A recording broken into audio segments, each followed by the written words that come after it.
आज हम जिस मुद्दे पर बात करने जा रहे हैं उसे हर एक भारतवासी को सोचना चाहिए। इस बात से अवगत कराया जाए कि ये समस्या क्या है।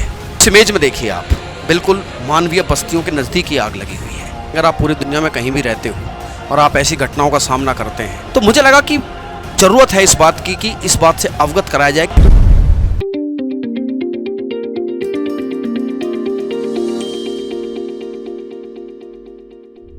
आरजी ज्ञान सबसे सटीक। नमस्कार, जय हिंद साथियों। आज हम जिस मुद्दे पर बात करने जा रहे हैं उसे हर एक भारतवासी को सोचना चाहिए।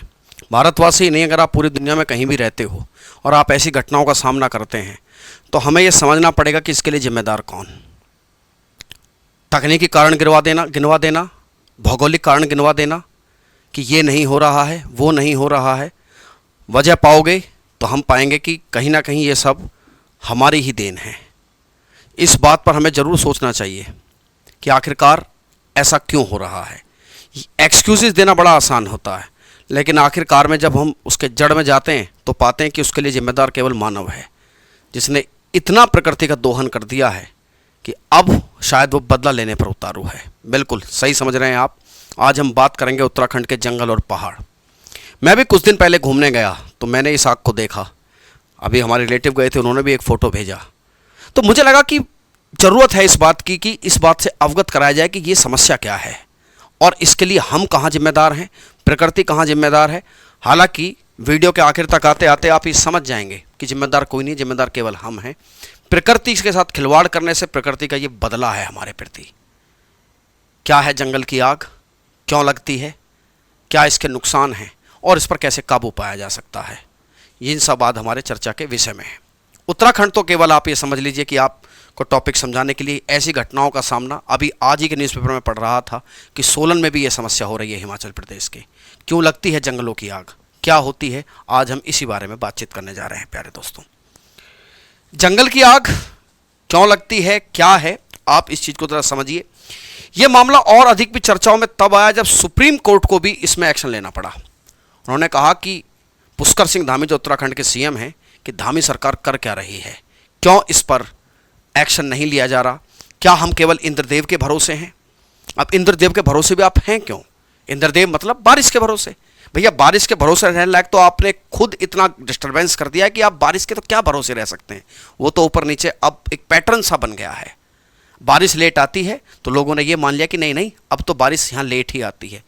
सोचा क्यों नहीं कि लेट क्यों हो रही है। कहीं पर एकदम से बाढ़, कहीं सूखा, इन सब चीज़ों का हम सामना क्यों कर रहे हैं, क्या हैं ये मानवीय भूलें।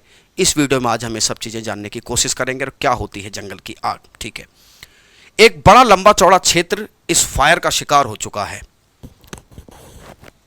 आंकड़े लिखे जाने तक लगभग 1038 ऐसी घटनाएं हो चुकी थी और लगभग 1400 से 1500 हेक्टेयर जमीन बिल्कुल जलकर खाक हो गई।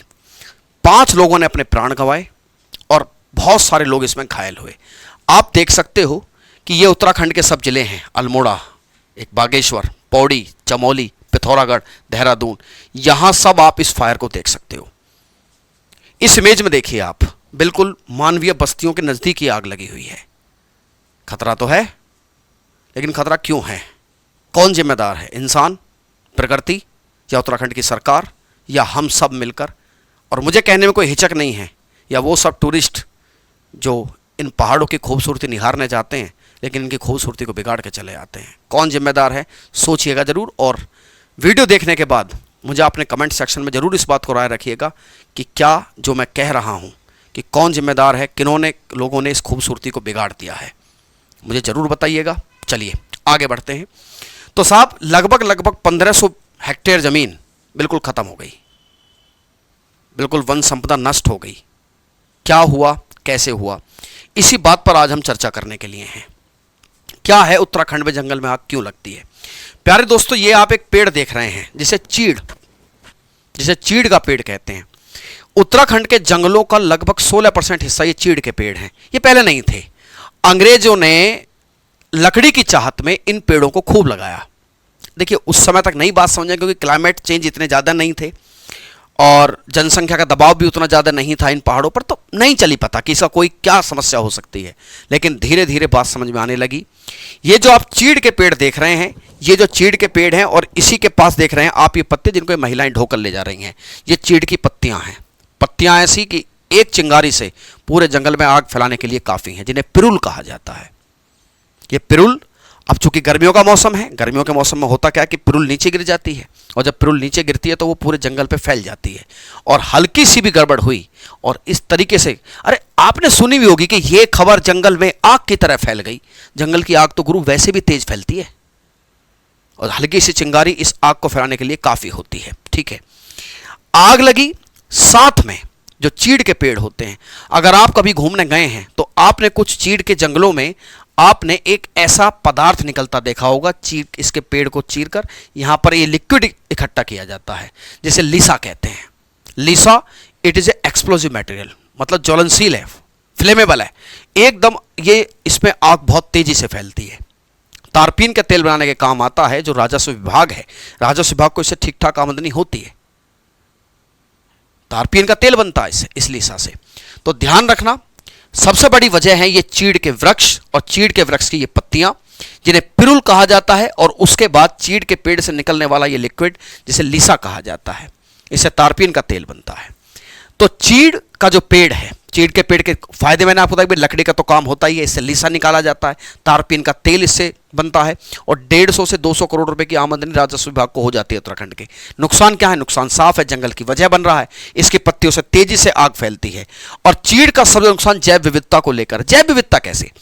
आप सीधा समझिए ना, अगर पिरुल जमीन पर फैल जाएगा तो कोई और वनस्पति तो पनप नहीं पाएगी। यह भी कहा जाता है कि क्योंकि और कोई वनस्पति नहीं पनप पाएगी, इसलिए लोकल के लोग भी इनको आग लगा देते हैं। भैया ग्रासलैंड तो सबको चाहिए। पहाड़ों पर जीविका का मुख्य सोर्स क्या है? पशुपालन है, खेती है। अब पशु तो तब रहेगा ना जब उसको ग्रासलैंड्स होंगे। तो अगर चीड़ का जो पत्तियां हैं सब में फैल गई तो ऑब्वियस बात है कि आपके किस पर, ग्रासलैंड्स के ऊपर खतरे की बात आ जाएगी। तो कहा जाता है कि भैया ये भी इनमें भी आग लगा, ये मतलब मानव भी इनमें आग लगा देता है। लेकिन कई बार ये तो जरूरत है उनकी, ऐसा क्यों हो रहा है और क्या इसका कोई विकल्प है? इसी के विकल्प पे सरकार को जो है सोचना होगा कि क्या है ये पिरुल की समस्या से कैसे काबू पाया जा सकता है। मैंने आपको बताया था कि देखिए कोशिश करते हैं लोग, इस पिरुल से कुछ हैंडीक्राफ्ट्स भी बनते हैं, लोग इसको ढोकर ले जा रहे हैं। ठीक है, तो चीड़ के जो वृक्ष हैं वो सबसे बड़ा कारण है किस पर? उत्तराखंड या जंगल की आग, जहां जहां ये चीड़ के पेड़ हैं, है ना। चीड़ की पत्तियां जिन्हें पिरुल कहा जाता है वो बहुत तेजी से आग फैलाती हैं, और यहां से निकलने वाला लिक्विड जिसे लीसा कहा जाता है उससे भी आग बड़ी तेजी से फैलती है। लेकिन पेड़ तो अपनी पत्तियां गिराएगा और लीसा की भी जरूरत है। तो जरूरत है एक सटीक उपाय की कि कैसे इस आग को काबू पाया जाए। इस आग को कैसे काबू पाया जा सकता है इस पर भी हम आगे बात करेंगे। ठीक है, इस आग का दूसरा सबसे बड़ा कारण है सरकार, इंसान के द्वारा माचिस, सिगरेट, बीड़ी या ऐसा कोई भी जलता हुआ पदार्थ फेंक देना। और मैंने बताया कि अगर पिरुल पर तुम फेंक दोगे वो तेजी से आग पकड़ जाएगा। ठीक है, यहां आपको दो शख्स दिख रहे हैं, मैं नाम नहीं लूंगा किस स्टेट से आए थे, मैं जानता हूं। ये लोग उत्तराखंड घूमने आए और उत्तराखंड घूमने आने के बाद इन्होंने इस आग को लगा दिया और आग लगाकर बोले कि आग से खेलना हमारा शौक है, आग लगाना हमारा शौक है। इंसान, पहली बात तो मजबूरी में, दूसरा कुछ लोग ऐसी भी हरकतें करते हैं 95% घटनाओं के लिए केवल और केवल इंसान ही जिम्मेदार होता है जंगलों में आग लगने के लिए। भाई पिरुल फैला हुआ है, अब पिरुल पर तुमने ये तो शौकिया ना किया या अनजाने में किया या मैं कहूं जागरूकता की कमी से किया, आग आपने ही लगाई। 95% घटनाएं ऐसी होती हैं जिसमें इंसान ही जिम्मेदार होता है। एक वजह और भी देखो, अगर जंगलों में नमी रहे या बारिश हो जाए तो ये जो आग कोई लगाने की कोशिश कर रहा है या प्राकृतिक रूप से लग रही है तो उस केस में बचा जा सकता है कि भैया बारिश पड़ गई, आप बच सकते हैं। सर इस समय बारिश का क्या मतलब है? अभी तो मानसून भी नहीं आया। अब सवाल आपका जायज है कि गुरुजी इस समय तो बिल्कुल मानसून ही नहीं है, बारिश कैसे होगी? एक टर्म आपने सुनी होगी, पश्चिम विक्षोभ। पश्चिम विक्षोभ आप देख सकते हो, मेडिटेरियन सी से ये हवाएं आती हैं, कैस्पियन सागर, भूमध्य सागर, यहाँ से कुछ नमी उठाकर ये इंडिया की तरफ को चलने लगती हैं और उत्तराखंड में ये रेनफॉल करा देती हैं। जनवरी, फरवरी, दिसंबर के महीने में ये बारिश हो जाती है तो ठीक ठाक ह्यूमिडिटी उन जंगलों में रहती है। इस बार पश्चिम विक्षोभ नहीं आया। आंकड़ा ये कहता है कि जिस समय तक हम ये रिकॉर्ड कर रहे हैं 10 से 15 बार वेस्टर्न डिस्टर्बेंस से बारिश हो जाती है। तो ऐसा नहीं है बारिश हो गई है तो एकदम से पानी सूख जाता, तो ह्यूमिडिटी रहती है, या कहीं आग लगी है तो वो आग बुझ जाती है। लेकिन इस बार ये घटनाएं केवल 7 से 8 ही बार हुई। क्यों गड़बड़ा गया पश्चिम विक्षोभ? सोचिए, हमारे क्रियाकलापों से पूरा साइकिल ही खराब कर रहे हैं ना हम। अगर ऐसी घटनाएं नेचर में हो रही हैं तो फिर उसके लिए जिम्मेदार हम हैं, हमें सोचना पड़ेगा। हालांकि प्राकृतिक चीजों को रोका नहीं जा सकता, लेकिन प्रकृति जहां तक मुझे अनुमान है किसी का नुकसान नहीं करती है, वो खुद को बैलेंस कर लेती है, वो किसी का भी नुकसान नहीं करती है, नेचर किसी का नुकसान नहीं करती। तो वेस्टर्न डिस्टर्बेंस की साइकिल खराब हुई, और साइकिल खराब होने की वजह से बारिशें नहीं हुई। जनवरी फरवरी में अगर ये बारिशें होती तो ऑब्वियस बात है कि ह्यूमिडिटी रहती है, ज़मीन में आर्द्रता भी रहती है, तो ये इन सब घटनाओं से कंट्रोल पाया जा सकता है। ऐसा कोई बच्चा नहीं है जिसने पश्चिम विक्षोभ के बारे में ना सुना हो। पश्चिम विक्षोभ एक ऐसी बारिश जो मानसून से अलग होती है, मानसून से पहले होती है। तो वेस्टर्न डिस्टर्बेंस आप देख सकते हो मेडिटेरेनियन सी से चलता है, कैस्पियन सी होते हुए ये यहाँ पर उत्तराखंड में क्या करा लेता है, बारिश करा देता है। यही वो वेस्टर्न डिस्टर्बेंस है जिससे स्नोफॉल भी होता है, खूब कुल्लू मनाली लोग घूमने जाते हैं, है ना। स्नोफॉल भी इसी वजह से होता है। तो ना तो बारिश हुई, हिमाचल के जंगल इसलिए बच गए क्योंकि एक तो चीड़ इतना नहीं है, दूसरा ऊपर जाने पर स्नोफॉल कुछ हुआ तो वहां पर ये सब घटना नहीं होती। उत्तराखंड ज्यादा शिकार होता है इसका, ठीक है। तो फाइनली बात क्या रही कि जो भूमध्य रेखा के आसपास से पैदा होते हैं और यहाँ से ये तूफान चलता है और उत्तराखंड में आकर बारिश कराता है। इस बार ये घटनाएं नहीं हो रही हैं। ज्योग्राफी की क्लास में आप वेस्टर्न डिस्टर्बेंस को हम अच्छे से डिटेल आपके साथ बताएंगे, जब कभी भौगोलिक विषय पर कभी बात करेंगे। तो क्या होता है पश्चिम विक्षोभ, ये बहुत ज़्यादा जानना जरूरी है। अखबारों में छाया हुआ है, टीवी चैनलों पर छाया हुआ पश्चिम विक्षोभ, गर्मी चल रही है, हीट वेव, लोग रोज अनुमान लगा रहे हैं बारिश कब आएगी। भैया अभी तो बारिश में समय है, बारिश से केवल पश्चिम विक्षोभ आ सकता था, वो तुमने खराब कर दिया सारा। बात समझ में आ गई? तो याद रखना कि इससे बारिश होती है तो आग बुझाने में भी इससे मदद मिल जाती है। इंसानों के द्वारा सब आग लगाई जाती है। ये 2 लोग पुलिस ने पकड़ा इनको, और ये किसी उत्तराखंड के नहीं थे, किसी बाहर राज्य से आए थे। राज्य का नाम हम नहीं लेंगे, जाने दीजिए, क्योंकि मूर्ख व्यक्ति किसी राज्य का नहीं होता है, ठीक है। मूर्ख व्यक्ति किसी राज्य का नहीं है, और उन्होंने कहा कि आग से खेलना हमारा शौक है, ठीक है। एक तो ये बात रही। अब आगे देखिए, एक टर्म है अल नीनो। जो नहीं जानते केवल आप ये समझ लीजिए कि अल नीनो एक समुद्र की धारा है, और ये प्रशांत महासागर में पैदा होती है। अल नीनो जब प्रशांत महासागर में पैदा होती है तो ठंडे पानी की धारा है। क्या है साहब? ठंडे, है ना, अल नीनो। क्या होता है साहब? तो अल नीनो में स्थिति क्या है कि जब इसके आने से टेम्परेचर ज्यादा हो जाता है, प्रेशर कम हो जाता है, तो हमारा मानसून डाइवर्ट हो जाता है। हमारा जो मानसून है इस अल नीनो के आने से डाइवर्ट होता है। 2 बातें आप याद रखिए, केवल आपको याद रखना कि अगर अल नीनो की धारा पैदा हुई है तो अल नीनो की धारा पैदा होने से साहब 100% जो ताप है सामान्य से अधिक हो जाता है। ये है ना, वहां पर गर्म धारा पैदा हो जाती है, इससे हमारा मानसून डाइवर्ट होता है। मतलब अगर अल नीनो पैदा होगा पेरू प्रशांत महासागर में तो हमारा मानसून कमजोर हो जाता है। क्या ऐसा हर बार होता है? तो प्यारे दोस्तों, मैं आपको बता दूं कि ऐसा हर बार नहीं होता, लेकिन जनरली ये बात देखी गई है। ये कोई यूनिवर्सल फैक्ट नहीं है, लेकिन फिर भी इसको वजह माना जाता है। वहीं इसके अपोजिट पैदा हो जाए, ला नीनो। क्या पैदा हो जाए? ला नीनो। जब टेम्परेचर डाउन हो जाए तो ला नीनो के केस में हमारा मानसून ठीक ठाक स्तर पर देखा गया है। तो अल नीनो एक्टिव है तो माना जा रहा है कि अल नीनो के एक्टिव होने के वजह से भी समस्या ये पैदा हो रही है, जिससे पारा ऊंचा जा रहा है। क्या जा रहा है? पारा ऊंचा। क्या गुरुजी अगर अल नीनो ना होता तो भैया पारा डाउन रहता? पारा डाउन रहता तो ये आग लगने की घटनाएं ना होती। याद रखिए, आपको जनरली ये बात याद रखनी है कि अल नीनो मतलब हमारा मानसून खतरे में, और ला नीनो मतलब हमारा मानसून ठीक ठाक एक्टिव हो जाता है ना। मैंने बताया कि ये ज्योग्राफिकल घटना है, कभी चर्चा होगी तो इस पर बात की जाएगी। तो अल नीनो की वजह से भी पारा बहुत ज्यादा अधिक है और आग में घी का काम कर रहा है। किसका काम कर रहा है? आग में घी का ये काम कर रहा है, ठीक है। आग तो लगी, अब सवाल एक है सर आग कितने प्रकार की होती है? देखिए साहब, मैं आपको कुछ जंगल की आग दिखाता हूं। आपने जंगल की आग को इसी कदर देखा होगा। आप देख रहे हो एक सरफेस पे केवल धुआं धुआं सा निकल रहा है, ठीक है। यहां पर इसमें लपट नहीं दिख रही है आपको। इसमें देखिए आपको हल्की हल्की सी लपटें दिखाई दे रही हैं, और इसमें देखिए जंगल एकदम दहक रहा है, पेड़ का ऊपर वाला हिस्सा जल रहा है। ये 3 प्रकार की आग है, जिसे ग्राउंड फायर कहते हैं, सरफेस फायर और ग्राउंड फायर। ये ध्यान रखना, 3 प्रकार की से जंगल में आग लगती है। कौन सा? The ground fire, surface fire और ग्राउंड फायर। क्या होती है इसको समझना बहुत ज्यादा जरूरी है। जिसे ग्राउंड फायर या जड़ की आग कहा जाता है। क्या बोलते हैं? जड़ की जिसे आग कहते हैं। इसमें लपटें नहीं होती, ये धरती के अंदर अंदर सुलगती रहती है। इसके साथ समस्या ये है, लपटें नहीं होती, लेकिन ये सर्दियों में दब सकती है, गर्मियों में उभर सकती है ना, हाइबरनेट कर जाती है। ये क्या कर जाती है? हाइबरनेट। फिर भी इससे इतना खतरा नहीं होता, लेकिन चूंकि इसमें लपट नहीं है। क्या नहीं है? लपट। लेकिन जमीनी आग जैसे ही ऊपर पड़े हुए मलबे को जलाने लगती है, सरफेस पर जले हुए मलबे को जलाने लगती है, ये कन्वर्ट हो जाती है सतही आग में, जो सतह पर लगती है। सतह पर लगती है, इसमें आप देख सकते हो कि इसमें लपटें उठती हैं, लेकिन इसमें लपटें सतह पर रहती हैं। क्या रहती हैं? सतह पर।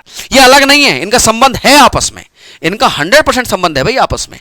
अब जब ये सतह की आग है, तो मान लीजिए कोई झाड़ी है और उसके माध्यम से पेड़ के ऊपर तक आग पहुंच जाए, जो पेड़ के क्राउन तक आग पहुंच जाए, पेड़ के ताज तक आग पहुंच जाए, उसे क्राउन फायर कहते हैं। क्या बोलते हैं? Crown fire.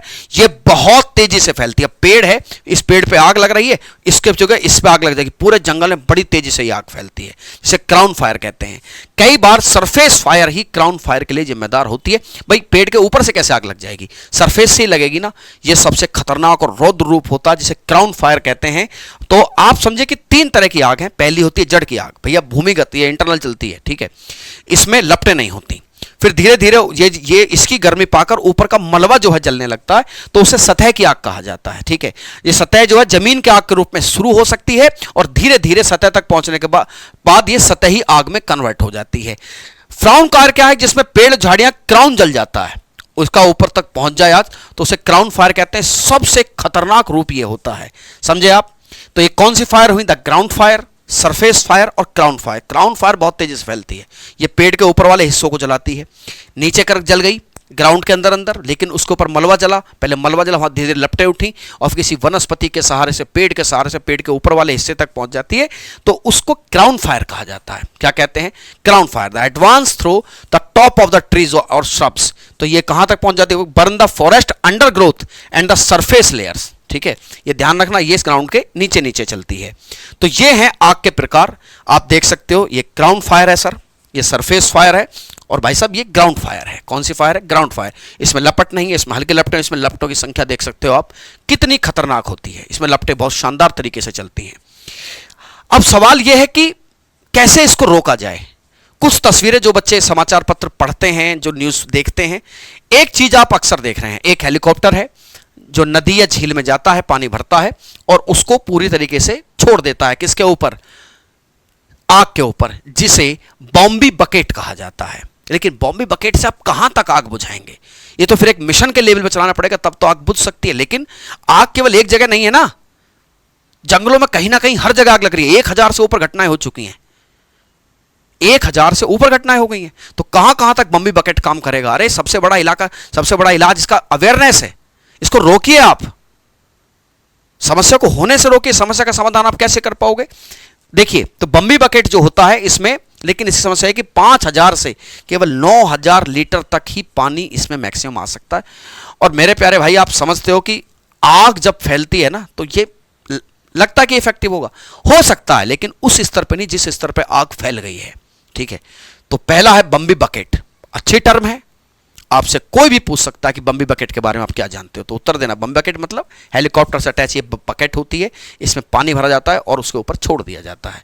इसके 1983 में, है ना, इसकी शुरुआत की गई थी। कनाडा के एक साइंटिस्ट थे जिन्होंने इसकी शुरुआत की थी, डॉन ऑर्नी। क्या नाम थे? बॉम्बी बकेट के बाल्टी के आविष्कारक डॉन ऑर्नी थे। चलो, दूसरा क्या इलाज हो सकता है साहब इसका? Cloud seeding. क्लाउड सीडिंग मतलब, अरे गुरुजी तो वही है जो दुबई में हुआ था। बिल्कुल बिल्कुल, लेमन लैंग्वेज में समझो कि कृत्रिम बारिश, आर्टिफिशियल रेनफॉल करा देना। बादल हैं थोड़े से, उसमें सिल्वर आयोडाइड ले जाओ। सिल्वर आयोडाइड जो बादल हैं उनमें छोटी जो बूंदें हैं, वो बूंदें ठंडी हो जाएंगी, ठंडी होकर भारी हो जाएगी, भारी होकर जमीन पर गिर जाएगी, बारिश हो गई। Artificial rainfall, artificial rainfall. इस बात पर भी विचार विमर्श किया जाने लगा। धामी सरकार ने कहा कि भाई साहब क्या करें, आर्टिफिशियल रेनफॉल ही करा दें क्या? लेकिन आर्टिफिशियल रेनफॉल आप कराओगे कैसे? कैसे कि सर क्यों, क्या समस्या? पैसा नहीं है क्या? अरे सब कुछ है, सब कुछ है। देखिए, सिल्वर आयोडाइड का छिड़काव किया जा रहा है, नीचे बारिश हो रही है इन बादलों में, या आप सफेद बादल दे रहे हो। सफेद बादल जो होता है, सफेद और काला बादल, तुम कहते हो ना, देखो काले काले बादल आ रहे हैं। भैया काले काले बादल आने का अर्थ ही ये है कि इसमें बारिश की जो पानी की बूंदें भारी हो चुकी हैं। आप छिड़काव करिए, काले बादल बन जाएंगे और उससे रेनफॉल हो जाती है। लेकिन इसके लिए शर्तें क्या है कि पहले से 40% बादल हों। ये बादल बहुत ज़्यादा नहीं बना सकती, ये बादल के जो पानी है उनको कंडेंस कर सकती है। तो ऑलरेडी 40% बादल हो, अब तुम देखो इतनी गर्मी पड़ रही है कि वहाँ पर नाम मात्र को बादल नहीं है। तो क्या होने चाहिए? 40% बादल होने चाहिए और तेज धूप भी नहीं होनी चाहिए। मई और जून के महीने में तेज धूप नहीं होगी तो कब होगी? तो ये ऑप्शन है, लेकिन इस ऑप्शन के लिए जो कंडीशन रिक्वायर्ड हैं उनको फिलफिल करना बहुत ज़्यादा समस्या पैदा कर सकता है, क्योंकि वो नहीं हो पाएगी हर बार। और फिर क्लाउड सीडिंग के एक बड़ा साइड इफेक्ट आपने देखा दुबई में, अरे जहाँ पानी को लोग तरसते हैं, जहाँ बारिश नहीं होती, वो सब बाढ़ में बह गया मामला। ठीक है, तो क्लाउड सीडिंग किया जा सकता है, ये भी एक तरीका हो सकता है, लेकिन हमने बताया कि इसके लिए भी कुछ शर्तें होती हैं साहब। दूसरा, जागरूकता होनी चाहिए पकड़े गए अपराधियों पर। हालांकि उत्तराखंड सरकार अब गैंगस्टर एक्ट के तहत कार्रवाई कर रही है। किसके तहत? गैंगस्टर एक्ट के तहत कार्रवाई कर रही है। कुछ पर्यावरणविद ये भी कहते हैं कि जो ग्रामीण है ना साहब यहाँ के, उनका फॉरेस्ट डिपार्टमेंट के लोगों से बनती नहीं है। क्यों नहीं बनती? क्योंकि उन्हें जंगल में जाने नहीं दिया जाता। और उत्तराखंड के लोगों की इकोनॉमी, बिल्कुल पूरा जीवन, पूरी दिनचर्या इन जंगलों की लकड़ियों पर, जंगलों के उस पर ही तो बेस्ड है कि भाई साहब इस वैमनस्य को समाप्त करो आप। ठीक है, तब तक बात नहीं बनेगी। मैंने बताया कि अगर पिरुल रहेगा तो उससे जो ग्रास है, वो घास है, वो नहीं उगेगी। अब घास कहां से खेती करेंगे, कहां से अपने जानवरों को चराएंगे? तो एक वैमनस्य का विषय भी है, मतलब आपस में तकरार भी रहती है। तो कोई ऐसा रास्ता निकले कि ग्रामीणों को भी जो है सेटलमेंट किया जाए और वन विभाग के लोग भी कोशिश करें बैलेंस करने की। एक पर्यावरण ने कहा था कि अगर ये नहीं करोगे तो कोई भी फर्क, मतलब कोई भी असर होने वाला नहीं है। ठीक है। दूसरा, हालांकि उत्तराखंड सरकार ने एक योजना चलाई है कि भैया ये जो पिरुल है इसको हमारे पास लाओ तुम, हम इसे खरीदेंगे। खरीदेंगे मतलब तो लोग इसको जलाएंगे नहीं, लोग इसको इकट्ठा करेंगे। लोग इसे इकट्ठा करेंगे और इकट्ठा करके इसे बेचने जाएंगे, है ना। और इस पिरुल को 50 रुपए प्रति किलोग्राम की दर से खरीदेगा कि आओ हमारे पास तुम इस पिरुल को भेजो, है ना। तो बेचने से क्या होगा? आपको पैसे मिलेंगे। तो जंगल की आग रोकने के लिए पिरुल लाओ, पैसे कमाओ, चीड़ की पत्तियां लाओ और पैसे पाओ मिशन पर काम कर रही है कि भाई कैसे भी करके तुम इन्हें जलाना मत, क्योंकि मैंने आपको बताया कि 95% घटनाएं इसी वजह से होती हैं सब। तो आप लाइए, हम आपको पैसे देंगे, इनको जलाना नहीं, है ना। इससे देखिए ये अच्छा है, जागरूकता भी है, अर्थव्यवस्था भी है और तुम्हारे हमारे बीच की व्यवस्था भी है। तो जो संबंध है जंगल का इंसान के साथ वो बना रहेगा। ठीक है, तो इस पर भी उत्तराखंड सरकार काम कर रही है और साथ में ये घोषणा करिए कि अगर पकड़ा गया ना कोई तो गैंगस्टर एक्ट में जेल जाएगा। किसमें? गैंगस्टर एक्ट में उसको जेल जाने का प्रावधान किया गया है। आगे देखिए साहब, जंगल की आग के क्या नुकसान है? क्या नुकसान है अब इसको चलो मैं बताता हूं टेक्निकली। बेटा जब जंगल की आग लगती है ना तो जंगल की आग लगने से वातावरण गर्म होता है और वातावरण जब गर्म हो जाएगा तो गर्म होने से ग्लेशियर्स पिघलेंगे और ग्लेशियर्स पिघलने से झील का आकार बढ़ेगा। यह इसरो की वेबसाइट की रिपोर्ट में आपको दिखा रहा हूं। इसरो ने कहा है कि समस्या बहुत ज्यादा है। यहां देखिए आप, झील का जो आकार है वो लगातार बढ़ता जा रहा है। अगर झीलों का आकार लगातार बढ़ता जाएगा तो क्या है इस बात की गारंटी कि चौराबाड़ी ग्लेशियर जैसी घटना नहीं होगी? ओके गुरुजी, केदारनाथ, बिल्कुल। क्या है यह गारंटी कि केदारनाथ जैसी घटनाएं नहीं होंगी? इसरो ने साफ कहा कि एक रिपोर्ट जारी की 2016-17 में जो हमने झीलों की पहचान की थी, वो झीलें कितनी थी? हिमालय की 2431 झीलों में कम से कम 89% का 1984 के बाद खूब एक्सपेंशन हुआ है। भाई झील कैसे बढ़ गई? झील बढ़ी जब से पानी आया। ओके सर, पानी आया तो ग्लेशियर पिघला, बिल्कुल। ग्लेशियर कैसे पिघला? Global warming, global warming, warming. और इस तरह के जंगल जलेंगे तो वार्मिंग होने से इन झीलों का आकार बढ़ेगा। और आपको इस बात की क्या गारंटी है कि जब झील टूटेगी या बहेगी तो जहां झील का पानी पहुंचता वहां नुकसान नहीं होगा? क्या आपको इस बात की गारंटी कि केदारनाथ चमोल जैसी घटनाएं दोबारा नहीं होंगी? केदारनाथ की त्रासदी अभी तक लोग नहीं भूले हैं। ठीक है, आगे देखिए, साथ में इसमें साफ कहा गया है कि जो 601 ग्लेशियर लेक्स थी वो 2 गुने से ज्यादा बढ़ गई हैं और 10 झीलें अपने आकार मतलब 601 दुगनी हो गई हैं और 10 दुगने से ज्यादा बढ़ गई हैं और 65 झीलें अपने 1.5 गुना से ज्यादा आगे बढ़ गई हैं। ये ग्लेशियर्स पिघले और इन झीलों के आकार लगातार बढ़ते जा रहे हैं। बड़ा सोचने वाला विषय है। अगर ऐसी घटनाएं होंगी तो इन घटनाओं को बहुत तेजी से ये प्रमोट हो जाएंगी, इनको बहुत तेजी से ये आगे निकल जाएंगी ये घटनाएं, है ना। हम ये नहीं कह रहे कि अकेले उत्तराखंड के जंगल ही जिम्मेदार हैं, बट यार वो भी एक कारण है। आप ओवरऑल प्रयास करोगे तभी तो जाके बात सेटल कर पाओगे। हर फैक्टर पे काम करना पड़ेगा। तो जंगल की आग का सबसे बड़ा नुकसान मैंने आपको बता दिया कि इन झीलों के आकार बढ़ रहे हैं और इनके क्या नुकसान हो सकते हैं मुझे बताने की आवश्यकता नहीं है। अब देखिए, जंगल की जो आग लगती है वो लगती है मिट्टी पे, मिट्टी हो जाती है सॉफ्ट। क्या हो गई है? सॉफ्ट। जब मिट्टी सॉफ्ट हो जाएगी और जैसे ही बारिश पड़ेगी तो वो सॉफ्ट मिट्टी बारिश के साथ बहेगी, और वो बारिश जब बाढ़ लाएगी तो तुम यहां देख सकते हो सिक्किम में अभी जो बाढ़ आई थी, इस पानी को देखिए कितना मटमैला ये पानी है, मट्टी साथ आती है, नुकसान तबाही करके। अब जब मट्टी आ गई है पानी का, कितनी बड़ी तबाही कर सकती है, जिसे क्या कहा जाता है, जिसे अचानक बाढ़ आने की संभावना बढ़ जाती है, फ्लश फ्लड कहते हैं, जिसे क्या बोलते हैं, फ्लश फ्लड, है ना। ये फ्लश फ्लड अब तुम देख सकते हो कितनी खतरनाक ये है। अब ये मिट्टी, जिस जंगल में मिट्टी जली है, उस ऑब्वियस बात है उसकी मिट्टी सॉफ्ट हो गई है। अब वहां कभी बारिश पड़ गई सरकार, और मान लीजिए बहुत ज्यादा बारिश पड़ गई और उत्तराखंड में बादल फटने की घटनाएं आम है, तो उसके चलो पानी तो निकल जाएगा, पर जब मिट्टी के साथ पानी आएगा ना, इतनी तबाही मचा कर आएगा कि आप अंदाजा इस बात का नहीं लगा सकते हैं, जिसे फ्लश फ्लड कहा जाता है, ठीक है। और इसकी घटनाएं बहुत ज्यादा बढ़ जाएंगी। जीव जंतु, वन संपदा, बायोडाइवर्सिटी का तो खूब नुकसान होता है, ठीक है। तो आप सभी जानते हो कि ये जो हो रहा है ये अच्छा नहीं हो रहा है। इसके लिए हमें केवल पहाड़ पर रहने वाले लोग ही इसके लिए प्रयासरत ना रहें, मैदानी भाग में रहने वाले लोग भी इसके विषय में बहुत जागरूक रहें। हमें जागरूकता लानी होगी, क्योंकि हम ही लोग हैं जो उनकी आजीविका का साधन भी बनते हैं, हम ही लोग हैं जो टूरिस्ट प्लेसों पे जाते हैं, ठीक है। तो भाई अभी मैंने दिखाया ना कि दो लोग वो कह रहे हैं कि आग से खेलना हमारा शौक है, ये उत्तराखंड के नहीं थे। तो ऐसी घटनाएं करना छवि को भी धूमिल करता है, पर्यावरण को भी धूमिल करता है। बचिए इन सब चीज़ों से। जब मैं ये कहता हूं कि ये सब जो पढ़ाया है वो तो ठीक है, लेकिन जागरूकता से बड़ी कोई चीज़ें नहीं हैं। सतत पोषणीय विकास, सस्टेनेबल डेवलपमेंट की परिभाषा पे खरा उतरिए, अपने बच्चों को वो माहौल देकर जाइए, अपने बच्चों को वो पानी दीजिए। आप कुछ नहीं दे सकते, कम से कम हवा पानी तो साफ देकर जाइए। अपने बच्चों को ये तो बता कर जाइए कि अगर जहाँ आपका घर है, जहाँ आपका आशियाना है, चलिए आशियाना एक बड़ा भावनात्मक चीज़ हो जाती है, आपका आशियाना सुरक्षित है। इन सब चीज़ों को अपनी पीढ़ी को ट्रांसफ़र करना हमारी नैतिक जिम्मेदारी है। दोस्तों, उम्मीद करता हूँ ये सेशन आपको अच्छा लगा। ऐसी सेशंस के लिए आप हमारे चैनल को सब्सक्राइब कीजिए, और आपको हम लगातार ऐसी जानकारी पहुंचाते रहेंगे। धन्यवाद। जय हिंद दोस्तों।